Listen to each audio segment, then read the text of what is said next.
Hello and welcome to another TV Central podcast. I'm Aaron Ryan. Nice to be with you.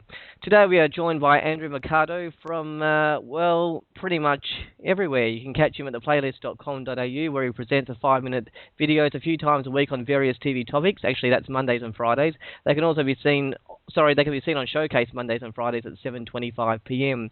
He also has his own TV website at www.mercadotv.com.au and also a weekly column in TV Week. Andrew, thanks for joining us. Anything you want to add to that? No, I think you've covered it all, Aaron. It's a busy schedule, and you throw in the radio around Australia there as well. Talking about TV too, which is great. Yes, excellent. Look, I think we'll start with the hottest topic of the week, which also happens to be the biggest lemon of the week. Ben Elton live from Planet Earth, week one. Yeah.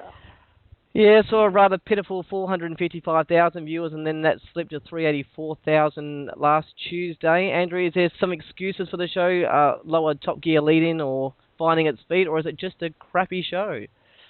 Well, I think the best explanation I've heard of why it isn't waiting is that it's probably a dated show.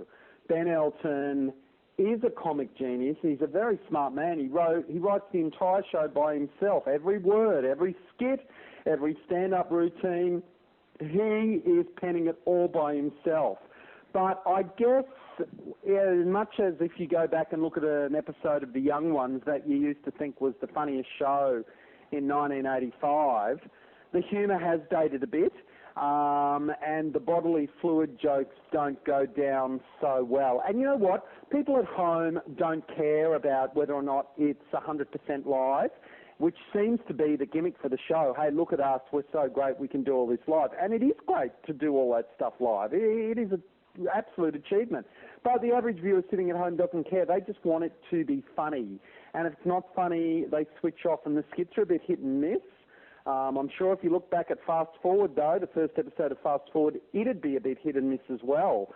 So I think it's sad, but extraordinary reaction from Nine to say, hey, we're going to stick with the show, because, you know, they've always just been the most brutal when it comes to getting rid of shows that don't axe. But, you know, I think that them hiring Ben Elton was maybe an attempt by them to say, look, we're not just a network that's going to give you Hey Hey and Saturday and Warnie. I'm sure they thought that Ben Elton was going to do a lot better for them, and I think they...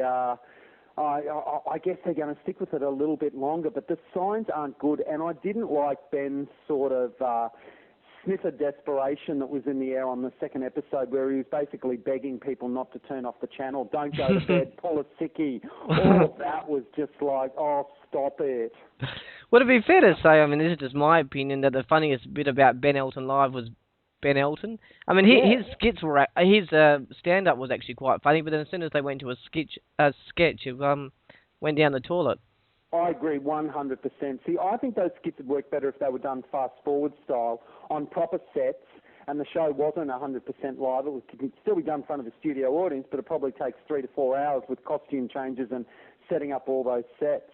That's the way the comedy company used to do it. I'm sure the big gig, although it had the impression of being live, wasn't 100% live. I'm sure they edited out stuff that didn't work, you know. So, look, great effort, but it does not seem to be appreciated by the viewing public. But I will say this, I love what Ben Elton has had to say about the viewing public of Australia voting him on Twitter. He is absolutely right to say that if Shakespeare was alive today, you know, Hamlet wouldn't make it past the first performance, because the Twitterverse gets in there. And I do think, too, that if a few people on Twitter say that's crap, everyone joins in and says, yeah, it's crap. And I think some of those people don't make up their own mind. They just basically go with the flow.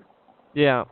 And look, I don't like comparing apples with oranges, but I mean, Adam Hills and Gordon Street tonight, there's a different tone. It is an actual chat show as opposed to a live comedy sketch. But I mean, obviously Adam Hills is doing something that Ben Elton is. I mean, what do you think the major difference is where it's a good hit for Adam Hills? Well, I was pleasantly surprised by the Adam Hills show. It was, you know, the first episode, I didn't watch it this week, but the first episode was really, really very good. And I just thought, wow, what a nice guy. He was so self-deprecating. It was a really well put together show. I don't know that I buy all of those audience reactions. Some of them seemed a bit set up to me, but it didn't matter. They were cute, and they were funny, and there was a lovely there was heart about it. Yeah. But you know, he was still throwing in a bit of a rude joke every now and then, but that wasn't the focus of the show. So great effort from Adam Hills. Whoever put that together for him, if not himself, did a really good job. Another hot topic of the week was the decision of Jessica Murray to leave her role in Packed to the Rafters. I guess the biggest question, Andrew, is will this affect the ratings, the show? Will it lose some creativity, or do you think it will just go on as normal? No, I don't think it's going to make any difference whatsoever. But, you know, everyone, because the show is so big, because it's, 1.9 million viewers, and if you look at everything else on TV, since we've come back for ratings a couple of weeks ago, a lot of shows have dropped dramatically. There aren't a lot of big hits on TV anymore because of this new multi-channel environment. And there's a lot of shows that have shed 300,000 viewers like that. And Packed to the Rafters hasn't. It's still pulling in all the crowds, all the demographics. Everyone still seems to like it. And, if they're clever, they'll write some drama for Rachel Rafter leaving the show. That'll work. They'll have everyone tuning in to watch her go. And it'll be very interesting to see what they do without her, because they won't kill her off. They'd be mad to kill her off. And they can't do that. They just did it last year with Zoe Ventura leaving the show as Mel. So, look, any well-written ensemble show, particularly those that kind of lean towards your sort of soap style, none of them want to be bound by the success of one actor. Most shows get over it. They might have a bit of a hiccup. If you think back to A Country Practice, when Simon and Vicky and Molly died, all within just a few weeks of each other, the characters that they brought in to replace them didn't work. And, but you know what? Those characters, within about 6 months, 12 months, they'd all gone, and they had new characters, and the show continued for many, many years afterwards. It certainly did. Look, another topic is attracting plenty of talk is the 10 News evolution. George Negus at 6 o'clock and local bulletins around the country at 6:30. Are you with the panic sayers that are saying it's clearly not working and 10 should do something about it? Or are you going with 10 who's saying Rome wasn't built in a day? Well, I'm going with 10. First of all, good on 10 for sticking with stuff. They proved with the 7 p.m. project that if you stick around with it, it will find an appreciative audience. Look, we're talking about changing people's viewing habits. People have been watching those 6 p.m. bulletins on 7 and 9 for their entire life.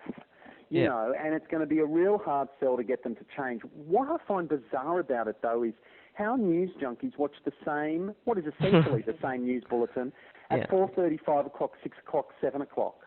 And then, watch the current affairs in between and the 7:30 report. I would have thought that Negus had an opening in there at 6 p.m, that if you'd watched 9 and 7's news at 4:30 and switched over to 10, you would have gotten that news two ways now. So why not go to Negus and see what is clearly his different spin on things? Yeah. To me, the weak link is that state news at 6:30. The state news is just not very sexy, and it just can't compete, I don't think, with Today Tonight or Current Affairs. So as a 1 hour block, it's not working. And yes, ratings-wise, disaster. Last night, Neighbours on 11 rated more than both Negus and the state news. Now, so in some ways, that is a disaster. But we have to think back to what was going on last year. Last year, Neighbours was a disaster at 6:30, and something had to be done. And 10 are going after an older audience these days. They've started up 11, their youth channel. They're sending all those shows and all the kids to that channel.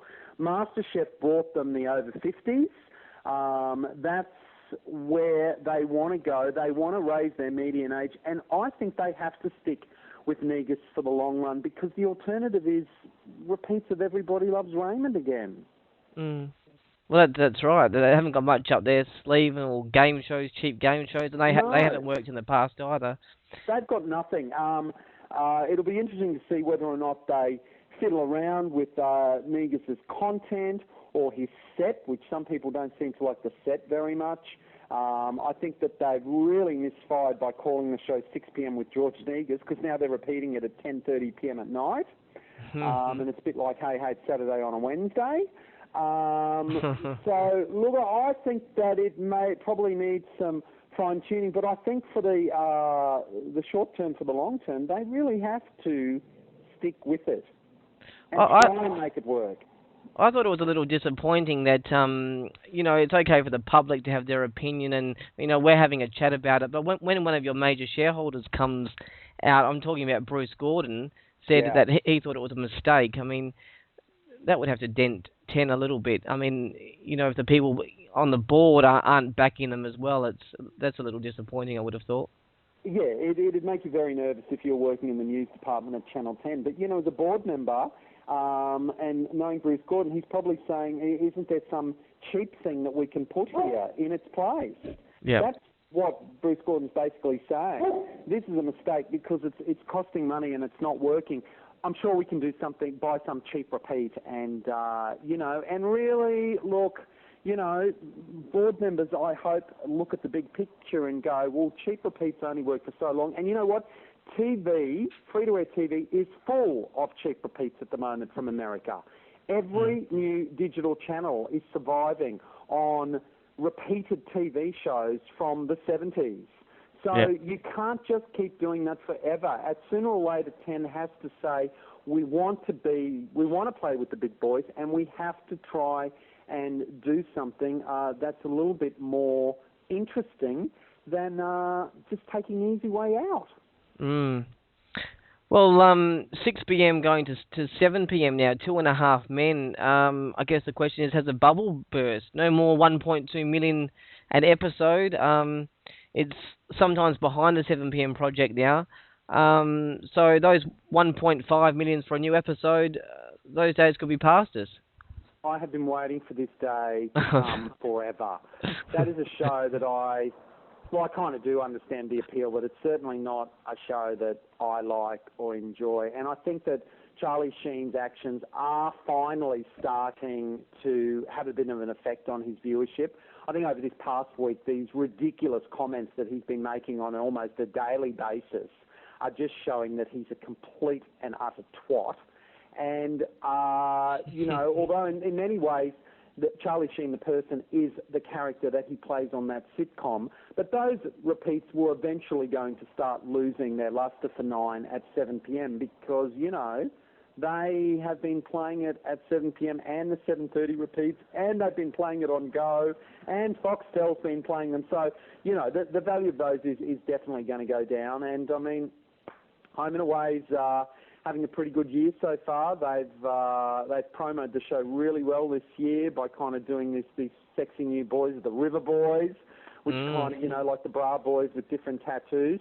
Home and Away's the leader again at 7 p.m. And that's what's been going on throughout Home and Away's history. It goes through troughs, it goes up and down. Last year, more people were watching the 7 p.m. project than 2.5 Men, and this year it's just been reversed. Yeah, I think Home and Away, 2.5 Men's probably got a bit more life there, but it'll be interesting to see what happens with the US ratings, because it's still rating really well over there. But if those conservative Americans start giving up on Charlie Sheen, and really, how many more episodes of those shows can you make? Yes, he's the highest paid actor on American TV, but they've got more than enough episodes in the can to retire and make money off the syndication for years and years to come. At a certain point, they'll just say, you know what, he's too much trouble. Let's pull the pin on this. Yeah, I want to pick up on something you just mentioned before about them playing 2.5 Men on Go. I mean, they can play up to 15 episodes per week on free-to-air if you include Go and Channel 9. Yeah. So, I mean, the other two shows that are down, Top Gear and also Big Bang Theory, now these three shows that we're talking about are played massively on Go as well. So is this strategy of playing these shows all the time on Go, I always thought, yes, that can pull ratings in the short term, but you're going to kill these shows in the long term. Yeah. I mean, do you think I'm right in the end, or do you think it was just going to go down anyway? Or is playing it 200 times a week, is that part of its failure now? I think viewer fatigue, I think you're absolutely right. Viewer fatigue has set in with these shows. The thing is that if you play those shows 20 times a week, they don't become special anymore. Yeah. And Nine are so ultra competitive, and they will do whatever they take to get a rating point tonight without a lot of thought for the future. And there is no doubt that their strategy of playing those shows to death has killed the golden goose. And yeah, I've just never ever been able to understand why you would burn out your shows like that. But I mean, it is sort of happening on TV a lot. I mean, if you look at encores of things now, we're starting to see things like, I'm seeing that William Shatner sitcom that's getting a repeat on 9. 10 are repeating Raising Hope, calling them encore episodes, like 3 or 4 weeks after the first episodes go to air. The thing is that they've all kind of run out of content. The extra channels have chewed up so much material that there's not a lot of shows that they're working with anymore. So that's why they just kind of, make hay while the sun shines. If it's rating, play it to death and hope that something better's around the corner. Not a great long-term strategy, I would say, but, that all they're interested in is the short-term overnight ratings. Yeah, that's it. 2.5 minutes dropping, and so is 10 especially on a Monday night. Glee did bounce back this week, but the 8:30 slot is troubled. Undercover Boss USA did nicely last year, but it's now been moved to Friday nights. Good News Week also down. What do you attribute all this to? Look, I don't know what I attribute 10 to. 10 goes up and down like it's just craziness. That first week of unofficial ratings, the Biggest Loser was rating 1.3 million. I thought, wow, 10 are going to have a great year. And then as soon as 9 entered the game the following week, they were back in the toilet again. The 10 audience seems to be very fickle. Sometimes, they latch onto Undercover Boss, they love it, and then they seem to move on very quickly. I'm at a loss to explain why 10's fortunes change from night to night and indeed week to week. Well, another show, we were talking about before, there's a lot of shows down, but another one down significantly has to be the Underbelly telemovies. I've actually been enjoying just the 2-hour format because it's all wrapped up in 2 hours. Correct. Perhaps not as sharp as a series. I don't know. Viewer fatigue in the series. What's actually happening there? Well, I don't think that these series are as sexy as what Underbelly was turning into. The first Underbelly was fantastic. The second Underbelly was not so great. And then the third Underbelly, really not that great. But what was going on there in terms of appealing to the public was that they were really sort of sexy and lots of nudity and scenes in strip clubs and all that. And I could understand why it rated so well. It was like there hadn't been a show like that for a while on Australian TV. And the public lapped it up. I don't think these telemovies have been are as sexy to promote, and they certainly haven't looked for that same sort of appeal in them. They're kind of hoping that the Underbelly tag is enough to get them over the line, and it is. The show wins the night, but 1.3 million is a long way down 2.2 million that was watching The Golden Mile 12 months ago.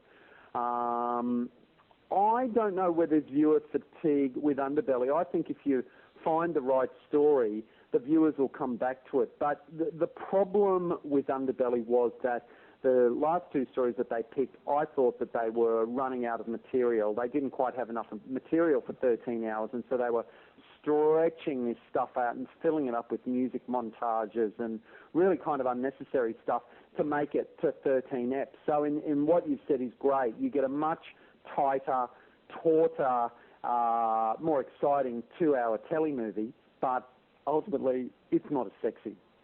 Just a little funny thing on the side.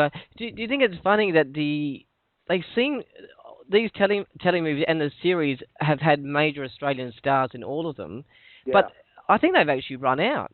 Like literally, they have gone through every single Australian actor that's known, and now they can't get the big names now because literally I think everyone's been used. That's a pretty good point. They have used up a lot of them. I did, I saw a very interesting rumour this week that Underbelly Razor Gang, which is going to be their new long-form one set in the 1920s back streets of Sydney, King's Cross, with all the sly grog. There was a suggestion that they were going to, they're trying to get Jackie Weaver to play one of the madams in that. Now, that would be sensational casting, wouldn't it? That would be. But you're absolutely right. They have burned through a lot of good actors in that show. And just can't bring them back because they were part of a different... I mean, unless they decide to recast, I mean, but that would look unusual. You're absolutely right. But, there's how many actors out of work all the time? They are still there. Keep looking, Screen Time and Nine, and find some great actors. Well, let's talk about a show that is up rather than down. My Kitchen Rules. Is it better this season than last, or can it be considered a hit in its own right now rather than just a shadow warm-up to MasterChef? Because that's what I thought last year. It just seemed to be a warm-up show to MasterChef. But it's a hit on its own now? I think we have to call it a hit on its own now with 1.5 million viewers. What really crueled it for me was that I watched My Restaurant Rules, and then I watched Conviction Kitchen, which originally was going to air straight after it on a Monday night at 8:30 p.m. until they discovered that they were going to go up against those Underbelly telly movies, and they pulled it off, and instead Conviction Kitchen is going to start this Tuesday at 9:30 and then move to Mondays. Now, Conviction Kitchen, I just thought, was the most magnificent show. It was so emotional. Watching these people. And then when I watched My Kitchen Rules, I just thought, well, you're now just a bunch of middle-class privileged prats going, come into my house, look at me. I just completely lost the desire to get emotionally attached to My Kitchen Rule because I became so emotionally attached to the characters that were in Conviction Kitchen. So in many ways, separating the two shows has been great because now the viewers who are watching My Kitchen Rules, they're with it to the end of the series and the show is a big hit. But I tell you what, if you watch Conviction Kitchen, you'll see what I mean. The shows are so very different and they don't really play that well together, and it would have been, it's going to be very interesting to see how the two of them go together on a Monday night. Well, just for a bit of fun, how about we place a couple of bets on a couple of shows? Give me a ratings number for Tuesday night's debut of Conviction Kitchen then. Yeah, okay. So there'll be about 1.9 million viewers watching Packed to the Rafters beforehand. You've got NCIS on 10. You've got Ben Elton, which won't be getting more than 300,000 viewers. I'm going to say that Conviction Kitchen on its debut gets, people go to, Parenthood's been getting about 900,000, 700 to 900,000 in the slot. I'm going to make a big call and say that people will stay up late and Conviction Kitchen will get 1.2 million. Ooh. And that's probably stretching it a bit. I was actually thinking it was going to hold on to a bit more. I had 1.3, so... Well, look, my concern is that a lot of people go to bed at 9:30 p.m. No matter what comes on after Packed to the Rafters, a lot of that audience disappears, and I think a lot of them go to bed. But yeah, I think 1.2, 1.3 is a figure that Conviction Kitchen could easily get. And one other one for the ratings, I suppose it is poking a bit of fun, but Ben Elton started 455, went down to 384. Do you think it actually can slide even further, or will it go up? I think Ben Elton up against Conviction Kitchen will implode. I don't think anyone will be watching it this week. I think it's almost like, to me, it's almost like Seven have just said for a joke, you know what? Let's just put the sword in the side of this show once and for all. Ben Elton will be a disaster up against Conviction Kitchen. Sadly to say. Look, I think the other reason with Ben Elton that Channel 9 are saying they're committing to it, I mean, I did read that Channel 9 had actually committed to 4 episodes with the option of 2 more. to Yeah. 6, and then beyond that. So I mean, Yeah. I think they're going to be paying for 4 episodes anyway. So I'm actually expecting them to play out 4 episodes and then get the axe. But Well, look, the other reason they've got to stick around is because they've got a brand new slogan this year that says the home of laughter. So you can't turn around and say, we don't think those ratings are very funny, we're going to get rid of a show after 2 weeks. The other thing, too, is that they're courting Hamish and Andy and you know, sort of had off the record said, you know, the word was that Hamish and Andy were going to 9 because of this renewed interest in comedy and particularly Australian comedians. So, you know, Hamish and Andy haven't signed on the dotted line and you're trying to get them across.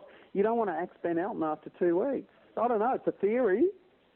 well, Ben Elton's future's obviously looking bleak at 9, and but so is Hey Hey It's Saturday. Despite talks it may or may not return or whatever, bottom line, Yeah. Andrew, does it deserve to be in the schedule in No, 2011? I think Hey Hey It's Saturday is an embarrassment. I think that it should have come back as occasional specials for, you know, particularly, you know, you could have done I'm trying to think of a reason that would bring the show back, but, you know, like I'm thinking like a Christmas Day edition, things like that, you know, special things like that. But to have brought it back as a weekly show, it was just embarrassing. I couldn't bear it. And so, yeah, I don't think it should come back. Although, having said that, there were fans out there, and certainly the response they got on Facebook and the devotion of their fans is something quite unique. But, you know, Hey Hey Saturday in its dying days had gone on for far too long and had really lost the magic way back then. And bringing it back, yes, those specials rated through the roof, the first ones, but as a weekly kind of fixture, I just had no interest in watching it whatsoever.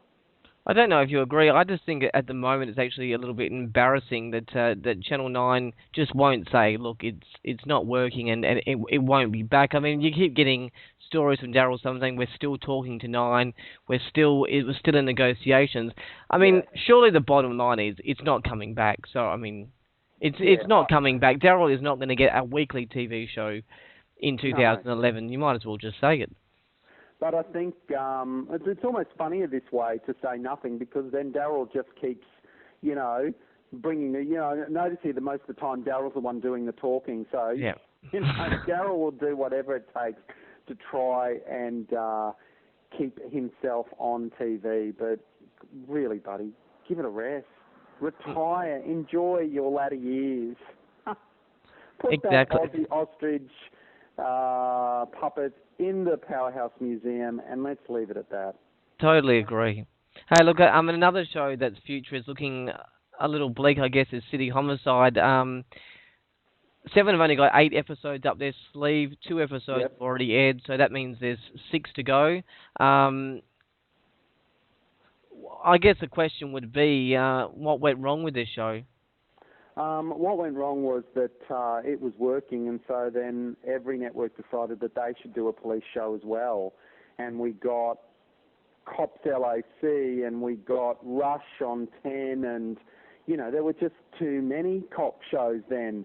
And the format became a bit stale, I think. And Seven make the point that it's great for them because it is a show that they can. Because it's not a serialised show and all of that stuff, it is a show that they can kind of play a lot and, you know, repeat on a regular basis. And you don't really know. It's not really important whether or not it's a new episode or repeat. You can kind of get away with it, you know. Yeah. Whereas it's a bit obvious on some of the other shows. But, yeah, I just think the Australian viewing public just kind of went, actually, you know what, we don't want to watch a cop show on every single network, so we're kind of over all of them. And see, I think that kind of, the crime dramas are kind of going down all over the place. CSI, I think, is on the way out. Law and Order, it's kind of hanging on there, but I wonder how much longer it's going to go on for. All these things eventually get very tired and have to come to an end. Look, I'm going to throw a theory out there because it hasn't been mentioned, and it's one of the reasons I think the show City Homicide hasn't done well. See if you agree with this. When it started, it was actually quite a tight knit cast. But if you Yeah. noticed over the first two seasons, almost all of the major actors took breaks from the show. I mean, Shane Bourne wasn't in every episode. Mm. Noni Hazelhurst went off the show when her character's son died for quite a while. Yeah. Daniel McPherson left the show. Aaron Pedersen had a break. He was in a coma, I think, on the show for quite a while. And Nadia, is it Nadia Townsend? Nadine Garner. Nadine Gardner, sorry, she was pregnant in real life, and she left the show as well. And Right. it just felt like the show, that core dynamic, and then they brought in some other characters. What it actually started off with, that those four, I guess, close friends, everyone Yeah. kept leaving the show every 5 minutes, and all of those characters weren't in every episode basically for the first, only the first season, and after that they kept dropping out. Is that a fair call? Yeah. Look, I think that's a really fair call. You've watched it a lot more closely than I have. I didn't know that was going on at all. I thought the first season, when I think back to that first season, what I remember most about it was that there was a kind of a continuing storyline there with Damien Richardson's character and what had happened to his mother. Yeah. And that was something that was going to kind of be part of the, but at the end of the season, he was going to find out maybe what indeed happened to her. So, yeah, you could be right that it all got a little bit haphazard after that. It seems to me that there were always people coming and going there. And, yeah, you're right. I just completely lost track of it after the first series. Okay. Well, But that's just a very interesting theory. There's probably something in that. yeah. Just a second last sort of topic, and because you've touched on this before about the multi-channels stealing viewers from shows and stuff like that, but we have said shows like Back to the Rafters can still command an audience. Is it really, are the multi-channels really stealing that many viewers from shows, or is that just an excuse? I mean, what I'm saying is Good News Week down because people are just over it and don't want to watch it anymore, or really, or because it's been on for many years, or is the multi-channel environment really taking viewers from shows?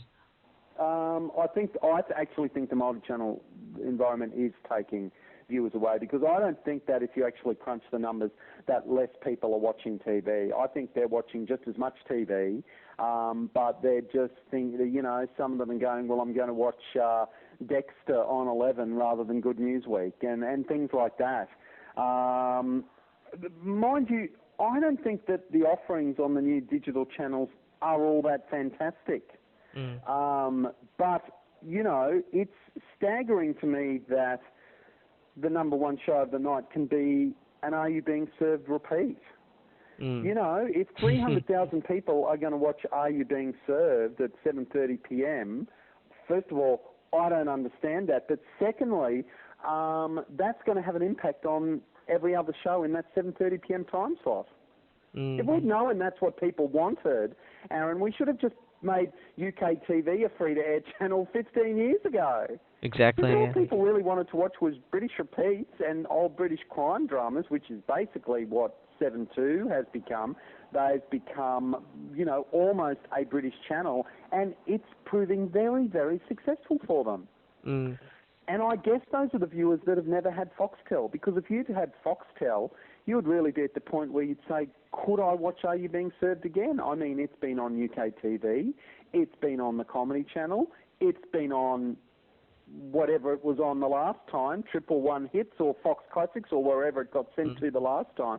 I mean, many of these shows that the new digital channels are airing have been floating around on Foxtel and Austar for the last 15 years. But clearly the people that are watching them and getting excited about them and getting a nostalgia kick are the ones that never ever had Foxtel. Yeah. It must be hard for the networks. I mean, I'm really happy that 11 is working. I mean, most of their primetime schedule are new episodes of shows, and they're getting reasonable shares back for that.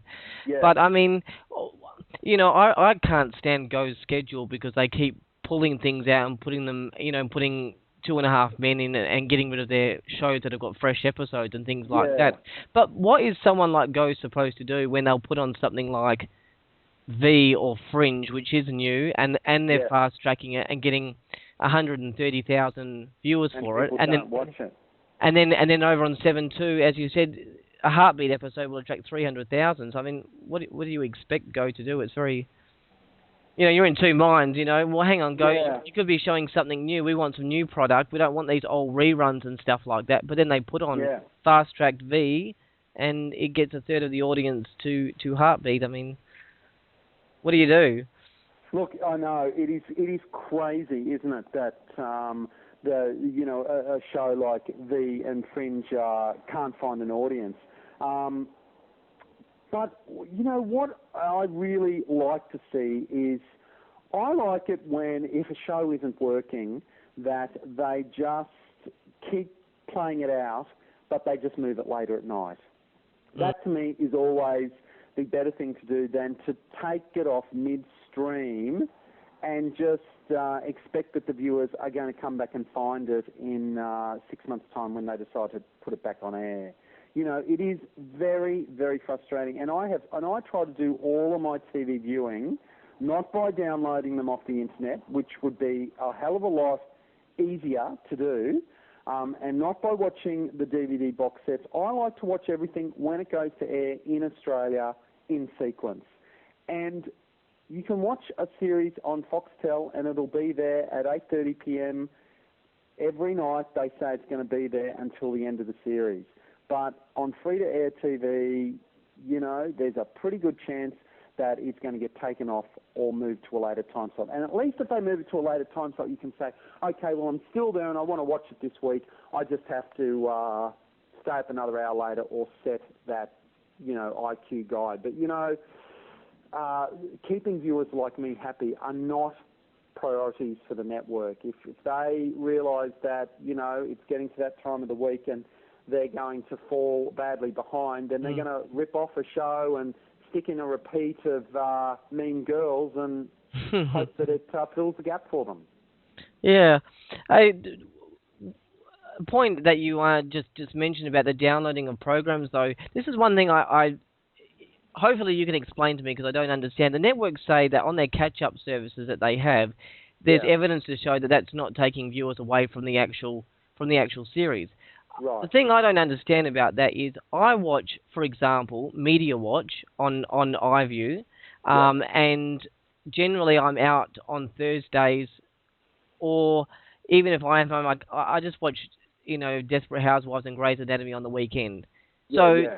That catch-up service is actually taken me away from watching it on. I don't watch it on TV. I simply every week will watch those on the catch-up service. I don't download them illegally. I do watch them on the catch-up service. So how can they say that they're not taking viewers away from? I mean, surely other people do that. They watch Bones on the catch-up service. They watch Castle on catch-up. I guess they do, but I guess it's better to keep you in the family and keep you a regular viewer of that show because, sooner or later, at some point, you may actually watch it live on air again. You know what I mean?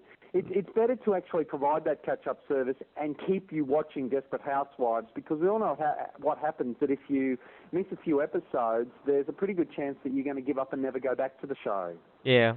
So they're trying to, believe me, they don't really understand what's going on in this new world at all. They're just kind of hoping that if they've got a show on that channel and you would still mentally associate Castle and Desperate Housewives and all those shows that you watch, you would still associate that with Seven. So if you were doing if you got stopped in the supermarket to do some sort of marketing thing, and if someone said to you, and they were doing a marketing test and they rang up and said, tell me what TV shows you watch. If you said Desperate Housewives, they wouldn't say, well, how do you watch it? It would just go down that was a show you watched. Do you know? Yeah. I'm not really sure. I'm kind of going all over the shop here now. But, this is such a new and complicated environment, and it is changing so much. And what I find fascinating is that the people who download shows from TV will burn copies for friends and sundry. They say, oh, there's this great series called The Walking Dead. Do you want to see it? I'll burn you it. There you are, bang. there's the whole 6 episodes. And, you know, it's not the fact that there are 5% of people downloading, it's the fact that 5% of people that are downloading are maybe handing it on to 10% of their friends. You know what I mean? So, yeah, I'm not quite sure how it all comes together, but at the end of the day, I guess they're hoping that you are going to come back to them at some point when it counts. With the illegal downloading, I guess the only time I mean, you can never say it's okay because it's illegal, but I mean, there are some certain programs which the networks just treat with absolute contempt, that the only way to watch it is, I mean, for example, if you were a fan of that show 90210, the updated one, it started 3 years ago. 4 episodes were, I think, 4 or 5 episodes on the main channel. Then it started again on 11. It's been taken off, so they still haven't progressed any further. I mean, surely it's crazy, isn't it? You'd have to download it now if you wanted to watch it. Yeah, and you would be, you know, if you were really wanting to watch 90210, that would be the thing to do. Why sit and wait forever for it to, for 11 to get their act together and find a time slot for us? Yeah, I agree with you. I mean, what infuriates me is that I've got a TiVo now. I've moved into a house where I don't have free-to-air TV, free-to-air on my Foxtel box. Right. And I'm so unhappy because, you know, when I just had my Foxtel IQ and everything was just on there and it was so easy and it was so simple, and the nightmare that my viewing life has begun since I took on the TiVo. The first thing is that you can't burn a VHS or a DVD off a TiVo. Yeah. So you can't actually say to a friend, I saw this great thing on Channel 7 the other night, would you like a copy of it? You can't do it. The other thing is that it's really kind of user-unfriendly, and the remote control's small, and it's got a lot of buttons, and I can't see it in the dark, and I have to turn the light on and get my reading glasses and all of that. But even then, with the TiVo, which is meant to be the new, the latest, the greatest thing connected to the internet, and never again will you miss a show, because if you tell TiVo to record a season pass for you or series link something, you know, the information's coming through on the computer, it'll never miss that show. Yeah. Well, it does, because if the channel doesn't send the correct information down the line, then it loses its place. And I mean, a show that TiVo has lost for me over the summer was Outrageous Fortune on 10. Sometimes it was on 5 times a week. Sometimes it said it was going to be on and it wasn't on. Okay, admittedly, the Queensland floods played around with its schedule. But at a certain point, I realised that TiVo had lost Outrageous Fortune, and now I've kind of lost where I'm at, and I'm still watching it, but I'm going to have to wait for it to be repeated on Foxtel or get the DVD to make up those missing episodes. And then this crazy situation over summer where I was watching The Big C with Laura Lenny on Gem. And it was an absolute gem of a show. It was so fantastic, and all of a sudden, one night I sat down to watch it live, and the movie As Good As It Gets was on. Brilliant. But the TiVo guide still said that the Big C was on. So that week it taped As Good As It Gets, and then it screwed up with the system. Then it didn't tape it the next week. So once again, something that I thought was automatically going to be there wasn't there. It makes no sense to me why you would pull an episode of that in a non-ratings period for 1 week. Yeah, exactly. Why would you do that?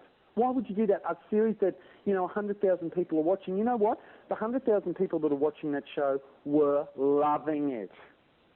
And you risk alienating those people who say, you know what, that's it. I'm not even going to start watching shows on free-to-air anymore. I'm just going to wait for the DVD, or I'm going to wait for it to go to Foxtel, or I'm going to ask my friend who illegally downloads it to just do that for me.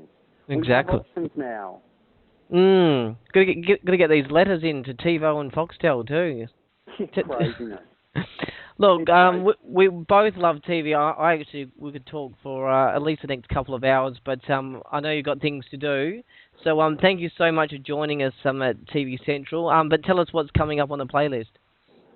Look, the playlist is going to be very, very exciting over the next few weeks. Next week I'm going to reunite Graham Blundell, who's the TV writer for The Australian. Yes. And also, you know, has acted in a zillion things like Don's Party and of course Alvin Purple.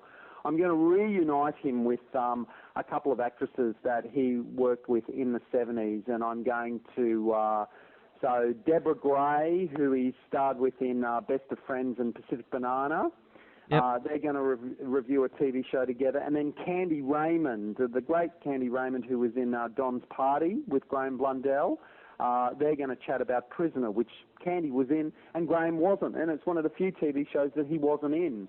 So there's a little bit of a where are they now reunion element creeping into the playlist. And I'm very keen to get some of these great actors who, haven't been seen for a while and get them in to sort of talk about TV today and, a little bit of a giggle at the end about their past. So, yeah, it's very exciting to be catching up with some of these older actors. And what else are you up to at the moment? Just with the playlist there and just working on the website and stuff? Yeah, the website, sometimes I'm fired up and I can put something on that website every day, but over summer there it was just like, you know what, I'm not into this. And I think I was lucky to be doing one post every 10 days over summer. But that's great. The column I write for TV Week, that's just changed. I'm now doing DVD reviews for them as part of a tie-in with what I do with Kerry Ann, where I do the movies and DVDs there. So there's a bit of a change there. They've got Tracy Spicer from Sky News now writing about, kind of doing a verdict viewpoint there. So, yeah, there's lots of stuff going on. And the other really exciting thing, too, that's coming up for me on the playlist is on Monday, the 7th of March, we'll put to air a segment that we recorded with Catherine Kelly-Lang, who plays Becky in Coronation Street. And she talked about the filming of their quite incredible 50th anniversary episode, which had a stunt with a tram crashing off the viaduct that cost £1 million. It is a stunning piece of TV. UK TV will air it in the aftermath. And this woman, she is such a big star in the UK. She was so nice and such a thrill. And it's just, I spent a lot of the summer watching episodes of Coronation Street from the 70s. That I'd had here for years and years and had never watched, and I went, okay, I really get the Corrie thing now. I understand why people have been obsessed by this show by 50 years. So, take my tip. Watch that week of 50th anniversary episodes. It's incredible TV. All right, we'll look out for that on the 7th of March. And look, there is one complaint about, I have to send a showcase about your program. It's bloody too short. Oh, you start getting into some topics there, and then that's it. We did. We have risen from 4 minutes to 5 minutes this year. I did notice. Yes. Yes, we're there, and they're an incredible organisation, and they're very supportive. And really, when you think about it, it's only a 5-minute show, but it's about the only show on TV that is allowed to talk about TV and be completely independent.